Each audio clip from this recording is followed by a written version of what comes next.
Hello everyone, myself Ayush Pandey, first year MBBS student from GDMC Dehradun. So इस video में particularly आप सबने सुना होगा, जो एमबीबीएस फर्स्ट ईयर में जो लोग भी एंटर करते हैं कॉलेज में, तो सब ने सुना होगा एक टर्म जिसे हम बोलते हैं रैगिंग। अब आप चाहे मतलब किसी भी कॉलेज की वेबसाइट पे चले जाओ या किसी भी कॉलेज में चले जाओ, वहाँ पे आप देखोगे बड़े बड़े अक्षरों में लिखा रहेगा रैगिंग फ्री कैंपस, और कोट्स लिखे रहेंगे रैगिंग से रिलेटेड कि जो रैगिंग करता है ये वो सब। और दिया रहेगा कि हमारे कॉलेज में एंटी रैगिंग कमेटी है, वहाँ पे इनफैक्ट नंबर्स भी दिए होंगे एंटी रैगिंग कमेटी के। और उसे देख के हमको लगता है कि अच्छा है, कॉलेज में रैगिंग नहीं है, आराम से रहेंगे।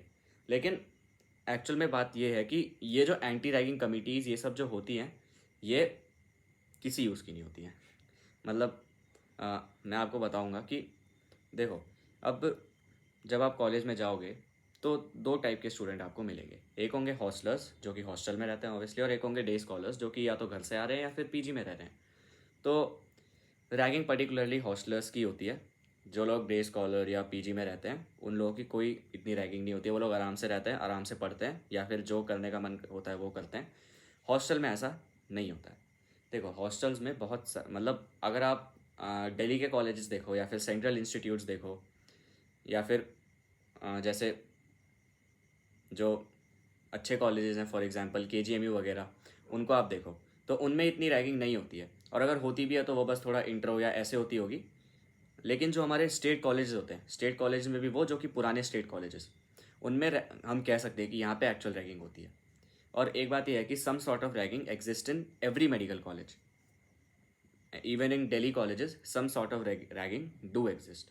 या तो वो इंट्रैक्शन हो सकता है या फिर मतलब एकदम लाइट फॉर्म में, या तो वो इंट्रैक्शन हो सकता है जिसे हम रैगिंग नहीं बोलते, वो तो आपका इंट्रैक्शन होता है, और एकदम सीवियर फॉर्म में मारपीट वगैरह। अब देखो, जो मैंने शुरू में आपको बताया था कि एंटी रैगिंग कमेटी जैसी कोई चीज़ होती है मेडिकल कॉलेज में, वो क्यों होती है।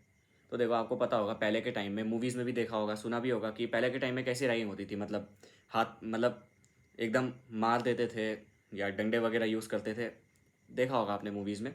तो ये रैगिंग अब बंद हो चुकी है। और जो एंटी रैगिंग कमेटी है वो इसीलिए बनी है कि अगर कोई फिजिकल हो रहा है आपके साथ, कोई आपको मार रहा है, तो ये आपको बचाएंगे। लेकिन जो छोटी मोटी रैगिंग मेडिकल कॉलेज में अभी होती है, इनमें इनका कोई काम नहीं होता। आप अगर कंप्लेन भी कर दोगे तो हो सकता है वो थोड़ा बहुत देख लें, लेकिन इतना कुछ नहीं होने वाला है। तो अगर हम मतलब हॉस्टल में ही देखें तो हॉस्टल में बहुत रिस्ट्रिक्शंस होते हैं। फॉर एग्जांपल, अपने हॉस्टल की मैं बात करूँ जो हमारे कॉलेज का है, तो वहाँ पे आपको पूरा टाइम फॉर्मल्स में रहना पड़ता है। अगर आपको हॉस्टल से बाहर मतलब अगर आप कॉलेज जा रहे हो तो ऑब्वियसली फॉर्मल्स में ही जाओगे, जो कॉलेज की ड्रेस है। लेकिन अगर आपको कॉलेज के बाद कहीं बाहर भी जाना है या फिर मेस में जाना है, अ, या फिर सीनियर ने किसी सीनियर ने फ़ोन करके बोल दिया मेरे लिए सामान लाओ वगैरह वगैरह, तो वो आपको फॉर्मल्स में ही करना पड़ेगा। आप अपने मतलब पजामा शर्ट इसमें नहीं जा सकते, आपको फॉर्मल टी शर्ट पैंट उसमें जाना पड़ेगा। दूसरा, आपका जो मेस का टाइम होता है वो मतलब ऐसे रहता है कि सबको एक साथ ही मेस में जाना पड़ता है। ऐसे नहीं है जैसे कि मेस में गए, खाना अपने कमरे में ले आए, फिर आराम से खा रहे हैं, वहीं पे खाना है और एक टाइम पे जाना है। अगर कोई अकेला चला गया तो उसको वहीं पकड़ लेंगे सीनियर, और फिर मज़े लेंगे उसके जो भी करेंगे। और तीसरा ये कि लाइब्रेरी में नहीं जा सकते हो जब तक आपकी फ्रेशर नहीं हो जाती, या फिर जब तक आपके जूनियर नहीं आते, आप लाइब्रेरी में नहीं जा सकते हो। और चौथा ये कि आपको मतलब जो भी आपके सीनियर बोलेंगे वो ही करना है। फॉर एग्ज़ाम्पल, जैसे अब बता ही देता हूँ। जैसे अगर सीनियर की कोई क्लास है और उनका जाने का मन नहीं है, तो वो आपको बोल देंगे कि मेरी क्लास में चले जाना और बैठ जाना वहीं पे, और जब मेरे रोल नंबर का कॉल आए तो बस प्रेजेंट सर बोल देना है, प्रेजेंट मैम बोल देना बस।